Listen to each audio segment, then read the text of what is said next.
เล่ถุงมือทารถทานอสเล่มันมีทนแห่เนี่ย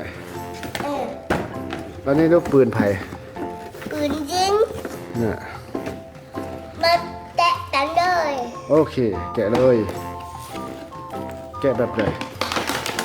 แตะแบบนี้ว้าวว้าวว้าวสีบอลไอ้ฟุตลืมสบายดีสบายดีแล้วสบายดีวันนี้ไอ้ฟุตจะมาแกะของเล่นนี่คือแกะของเล่นของเล่นยังของเล่นนี่แม่มันเดือดอยู่นี่ของเล่นทานอสนี่ทารถแอดเวนเจอร์ไปแกะกันเลยไปว้าวว้าวอุ้ยอันนั้นอยู่ไหนมีอย่างอีกอุ้ยยังตกลงมามันนี่ดิเอามาออกเอานี่ออกตอนเอานี่ออกมันนี่จะนี่ใส่ฮัดหน้ากากดีตากดีน้ำตากถุงมือขารถใส่ได้บ่โอ้ใส่ได้มันมีสีลายอันนี้มันนี่มีจักอันนับเบิ่งมีลายมีเอาปืนออกมาโอเคปืนนี่บุ้มโอ้โหนี่ใส่เอาลูกปืนใส่นี่ใส่เลยมันดังปุ่มมันน่ะใส่ตัวได้มันเข้าเต้ใส่พิษ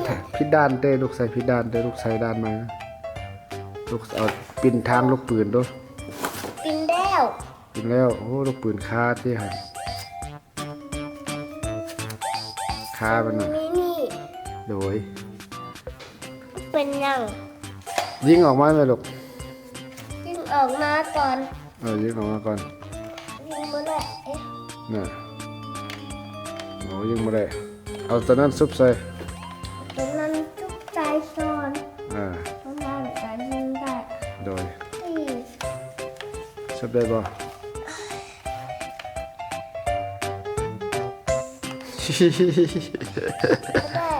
ไม่ได้นี่ถอดออกนี่ตัวนี้ใจนี่หายไปเลยนี่โอ้เอาออกมาได้เลยเอาไปเลยใส่ถุงมือทานอสใส่จะไหนนี่เลยนับบังมีไอมีอัญมณีจากอันมีเพชรจากอันเห็ดแนวนี้ใส่ลองเห็ดตัวนี้โซ่พอดูกุชลงนี่ปีนลงนี่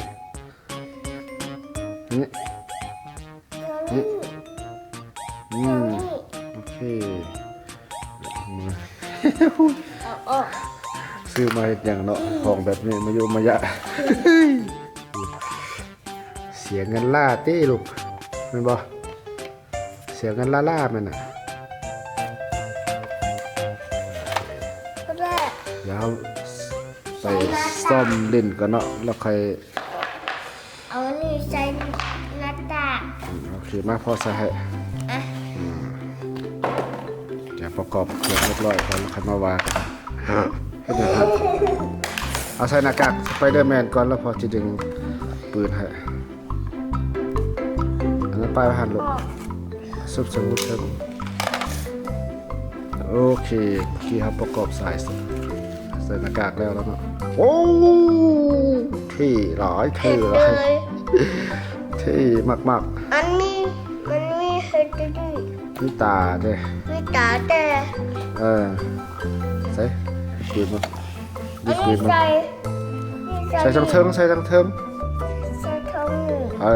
โอ้สไปเดอร์แมนยิงใหญ่โอ้ใครจะยิงปืนสไปเดอร์พอแล้วลูกแล้วก็ดึงข้างหลัง ทองหนึ่ง ดึงแห้ง เด็ก ๆดึง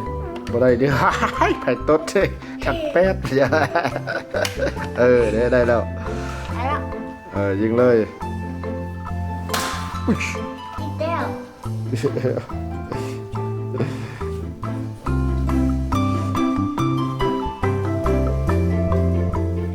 อ้นี่อ่ะ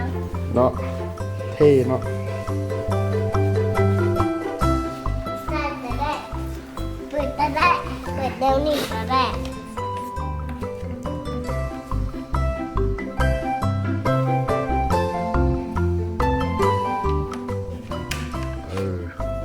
แล้วตอบ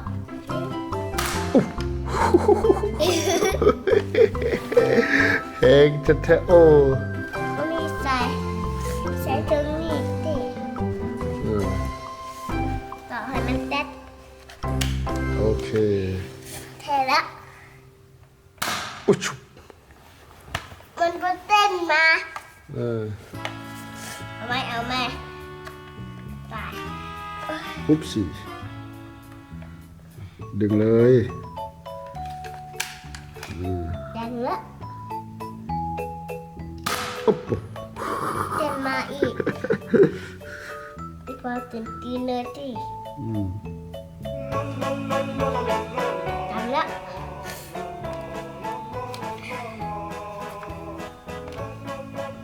นี่โอเคอืม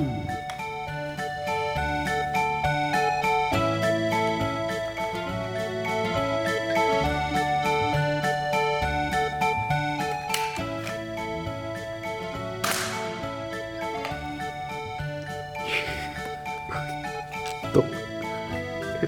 อันนั้น เอาลูกปืนวะ อันเหลือง ดูวะเอาอีก มาเลย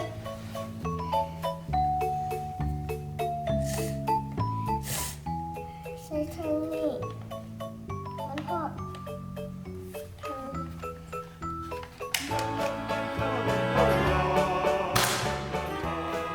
ติดเลย มันก็ตกดอก เห็นหมดตกอุ๊ดนี่ยิงมาเลย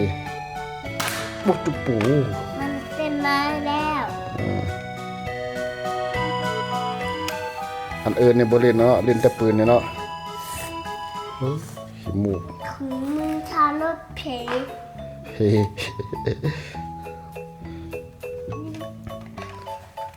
โอเคอุ๊บปุ๊บ มาลาคลิปเลยสำหรับคลิปนี้ อยากทายอีก พอแล้ว อีก พอแล้วบ่ทายแล้ว อีก พอแล้วทายยังหลายทายยังหลายลิ้นหลายแล้ว อยากอีก ลาคลิปก่อนสำหรับคลิปนี้ไอ้ฟุตไปก่อนเด้อ ไปกันนี่ บ๊ายบายสบายดี บ๊ายบายสบายดี แล้วพบกันใหม่คลิปหน้า จบเลยหน้า อย่าลืมกดไลค์กดแชร์ให้แด ได้ใจเลย บ๊ายบาย บาย บ๊ายบายบ๊ายบายบ๊ายบาย บายนี่ นี่เขาเคยลิ้นเองเนาะเขาบ๊ายบายคลิปแล้วเขาลิ้นผู้เอง เขาบรินให้ไผเบิ่งบ่ถ่ายแล้วจบแล้วถ่ายเฮ็ดหยังโอ้ ทายอีก ถ่ายกับถ่ายครับบ๊ายบาย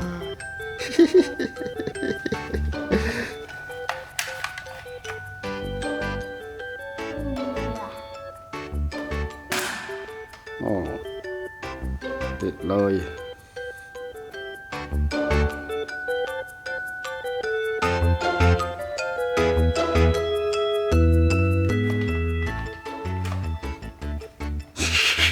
บ่แพ้เจ้แพ้บ่